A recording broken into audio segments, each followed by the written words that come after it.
Sempre que precisamos convencer alguém a aceitar o nosso ponto de vista, geralmente acabamos negociando de uma maneira bem comum e, na maioria das vezes, ineficaz. Imagine a situação: o vendedor diz que o preço é 5.000. Você responde oferecendo 2.500. Ele então baixa para 4.500 e você sobe para 3.000. Aos poucos, você aumenta um pouco, ele diminui um pouco, e assim vai. Depois de algum tempo, a conversa simplesmente trava em algum ponto intermediário. Nenhum dos dois lados quer ceder mais. Então você decide se levantar e ir embora, pensando, ele vai me chamar de volta. Mas, muitas vezes, isso não acontece. E aí você perde o negócio. Mas você já parou para pensar que essa é, na verdade, uma das piores formas de negociação? William Ury e Roger Fisher, fundadores do Harvard Negotiation Project, escreveram juntos um livro lendário chamado Getting to Yes. Eu li esse livro recentemente, sinceramente, o que aprendi nele foi surpreendente, mudou completamente a minha forma de enxergar negociações. Neste conteúdo, vou compartilhar com você 4 princípios extremamente poderosos que, se você realmente entender e aplicar, podem transformar você em um verdadeiro mestre da negociação, seja ao negociar salário, fechar um negócio, comprar um carro ou até lidar com situações do dia a dia. Então vamos começar. Primeiro, é importante entender uma coisa fundamental: negociação não significa dividir tudo ao meio, nem insistir rigidamente na sua posição dizendo ou é do meu jeito ou não é de jeito nenhum. Negociação também não é uma batalha onde um ganha e o outro perde. Negociação de verdade é outra coisa completamente diferente. Para entender melhor, vamos analisar alguns exemplos simples, mas muito poderosos. Imagine 2 pessoas sentadas em uma biblioteca discutindo por causa de uma janela. Uma delas diz: abra a janela, preciso de ar fresco. A outra responde: não, deixe fechada, o vento vai bagunçar meus papéis. Agora pense, qual seria a solução? Abrir só um pouco? Fechar completamente? Dividir meio a meio? Enquanto os dois discutem, o bibliotecário se aproxima, ouve atentamente os dois lados, e em vez de escolher entre abrir ou fechar aquela janela, ele vai até outra janela da sala e a abre. Resultado: entra ar fresco no ambiente, e os papéis continuam seguros. Ambos ficam satisfeitos. Isso é negociação inteligente, encontrar uma solução que atenda os interesses de todos. Agora vamos para outro exemplo. 2 pessoas precisam dividir um bolo. Não importa como o bolo seja cortado, sempre haverá a sensação de que o pedaço do outro é maior. Isso gera desconfiança e insatisfação. Mas existe uma solução muito simples e genial: uma pessoa corta o bolo, e a outra escolhe primeiro. Quem corta sabe que, se fizer um pedaço maior que o outro, a outra pessoa escolherá o maior. Por isso, ela faz o possível para dividir o bolo de forma perfeitamente equilibrada. Mais uma vez, temos uma solução justa baseada em um sistema inteligente. Agora vamos para um terceiro exemplo, ainda mais interessante. 2 irmãos estão brigando por uma laranja. O pai chega e decide resolver rapidamente: corta a laranja ao meio e dá metade para cada um. À primeira vista, parece justo. Mas o resultado é surpreendente: um dos filhos queria apenas o suco da laranja e joga a casca fora. O outro queria apenas a casca para fazer um bolo e joga a parte de dentro fora. Ou seja, ambos acabaram recebendo apenas metade do que realmente queriam, quando poderiam ter recebido 100. E aqui está o grande ensinamento: negociação não é sobre dividir igualmente. É sobre entender profundamente o que cada pessoa realmente precisa. Agora, você pode estar pensando: ok, isso funciona em exemplos simples. Mas e na vida real? E é exatamente aqui que entra um framework poderoso de 4 passos. Passo 1. Foque nos interesses, não nas posições. Em todas as situações que vimos, o problema não estava no que as pessoas estavam pedindo, mas no fato de que ninguém estava tentando entender o motivo por trás dos pedidos.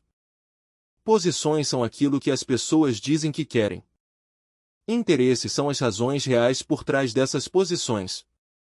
No exemplo da biblioteca, uma pessoa queria abrir a janela, a outra queria fechar. Essas eram as posições. Mas os interesses eram diferentes. Uma queria ar fresco, a outra queria evitar que os papéis voassem. Quando você identifica os interesses, as soluções começam a aparecer naturalmente. Na prática, isso pode ser difícil, porque posições são claras e diretas. Já os interesses muitas vezes estão escondidos, atrás de emoções, ego, inseguranças ou até falta de clareza. Então, como descobrir os interesses? A resposta é simples, mas poderosa. Pergunte por quê. Por que isso é importante para você? O que você realmente está tentando resolver com isso? Quando você faz esse tipo de pergunta, a outra pessoa se sente ouvida, compreendida e respeitada. E isso muda completamente a dinâmica da conversa. Mas existe outro ponto importante: você também precisa expressar claramente seus próprios interesses. Muitas vezes, a outra pessoa não entende o seu ponto de vista simplesmente porque você não o explicou corretamente. Negociação não é um confronto. É como duas pessoas dentro do mesmo carro tentando decidir qual caminho é melhor para chegar ao destino. Agora surge uma dúvida: e quando os interesses entram em conflito? Por exemplo, um quer pagar menos e o outro quer receber mais. É aqui que entra o segundo passo. Passo 2. Use padrões justos e objetivos. Mesmo quando os interesses estão claros, o conflito pode continuar existindo. Nesses casos, o erro mais comum é transformar a negociação em uma troca de argumentos pessoais. Isso vira uma disputa de ego. Para evitar isso, use critérios objetivos, padrões justos que não dependem da opinião de ninguém. Esses padrões podem ser preços de mercado, leis, regras do setor, opiniões de especialistas, dados científicos ou acordos previamente definidos. Quando você traz um padrão externo para a conversa, a negociação deixa de ser eu contra você e passa a ser nós contra o problema. Por exemplo, se você está negociando o aluguel de uma casa, em vez de discutir com o proprietário, você pode analisar os preços médios da região. Isso torna a conversa mais racional, mais justa e muito menos emocional. E o mais importante, a outra pessoa não se sente atacada. Passo 3. Crie opções para benefício mútuo. A maioria das pessoas vê diferenças como obstáculos. Mas, na verdade, as diferenças são oportunidades. No exemplo da laranja, a solução ideal só existia porque os interesses eram diferentes. Se ambos quisessem exatamente a mesma coisa, aí sim haveria um problema. Mas para encontrar essas soluções, é necessário criatividade. Primeiro, faça um brainstorming livre. Crie ideias sem julgamentos.